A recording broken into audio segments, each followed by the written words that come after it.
Hi friends, welcome to my first mini vlog. ಇವತ್ತು morning ಬೇಗನೆ ಎದ್ಬಿಟ್ಟು ಎಲ್ಲ ಪೂಜೆ ಎಲ್ಲ ಮುಗಿಸ್ಕೊಂಡು ಬೇಗ ಇವತ್ತೆಲ್ಲ ವರ್ಕ್ನ ಸ್ಟಾರ್ಟ್ ಮಾಡ್ಕೊಳ್ಳೋಣ ಅಂತ ಬೇಗ ಇದ್ದರೆ ನನ್ನ ಜೊತೆ ನನ್ನ ಮಗನೂ ಕೂಡ ಇದ್ದಿದ್ದ. ಹಾಗಾಗಿ ನಮ್ಮ ಅಜ್ಜಿ ಜೊತೆ ಬಿಟ್ಬಿಟ್ಟು ನಾನು ದೇವ್ರ ಪೂಜೆ ಎಲ್ಲ ಮುಗಿಸ್ಕೊಂಡೆ. ನೆಕ್ಸ್ಟು ಎಲ್ಲ ಕೆಲಸನೂ ಮಾರ್ನಿಂಗ್ ಬೇಗ ಎದ್ದಿರೋದ್ರಿಂದ ಬೇಗ ಕೆಲಸಗಳಾಗೋಯ್ತು. ಹಾಗಾಗಿ ನಾನು ಕೂತ್ಕೊಂಡು ನನ್ನ ಮಗನ ಜೊತೆ ಸ್ವಲ್ಪ ಟೈಮ್ನ ಸ್ಪೆಂಡ್ ಮಾಡಿದೆ. ನನ್ನ ದೊಡ್ಡ ಮಗ ಬಂದುಬಿಟ್ಟು ಹೊರಗಡೆ ಆಟ ಆಡ್ತಿದ್ದ. ಸೊ ನಾನು ಇವನ ಜೊತೆ ಟೈಮ್ ಸ್ಪೆಂಡ್ ಮಾಡೋದನ್ನ ನೋಡಿಬಿಟ್ಟು ಅವನು ಕೂಡ ಬಂದು ನಮ್ಮ ಜೊತೆ ಜಾಯ್ನ್ ಆದ. ಅಮ್ಮ ನಾನು ಶ್ಲೋಕ ಹೇಳ್ಕೊಡ್ತೀನಿ, ಖುಷಿಗೆ ಅವನಿಗೆ ಬರುತ್ತಾ ಅಂತ ಹೇಳ್ಬಿಟ್ಟು ಅವನ ಜೊತೆ ಸ್ವಲ್ಪ ಟೈಮ್ ಸ್ಪೆಂಡ್ ಮಾಡ್ಕೋತಾ ಇದ್ದ.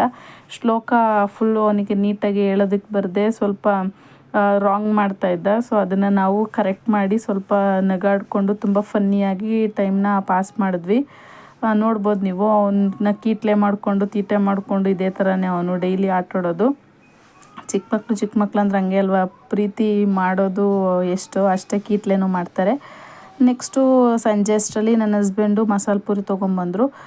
ಎಲ್ಲ ತಿಂತಾಯಿದ್ದೀವಿ. ನೋಡ್ಬೋದು ನೀವು, ನನ್ನ ಚಿಕ್ಕ ಮಗ ನಾವೆಲ್ಲರೂ ತಿನ್ನೋದನ್ನ ಪಾಪ ನೋಡ್ತಿದ್ದಾನೆ. ಚಿಕ್ಕವನಲ್ವ, ಕೊಡೋದಿಲ್ಲ. ಹಾಗಾಗಿ ಅವನಿಗೆ ಬೇರೆ ಫುಡ್ನ, ಸಾಲಿಡ್ ಫುಡ್ನ ನಾನು ಸರ್ವ್ ಮಾಡಿದೆ. ತುಂಬ ಟೇಸ್ಟಿಯಾಗಿತ್ತು. ಸೊ ಎಲ್ಲರೂ ತಿಂದು ಮುಗಿಸಿದ್ವಿ. ಈ ವಿಡಿಯೋನ ಎಂಡ್ ಮಾಡ್ತಾಯಿದ್ದೀನಿ ಈಗ. ಬಾಯ್ ಬಾಯ್.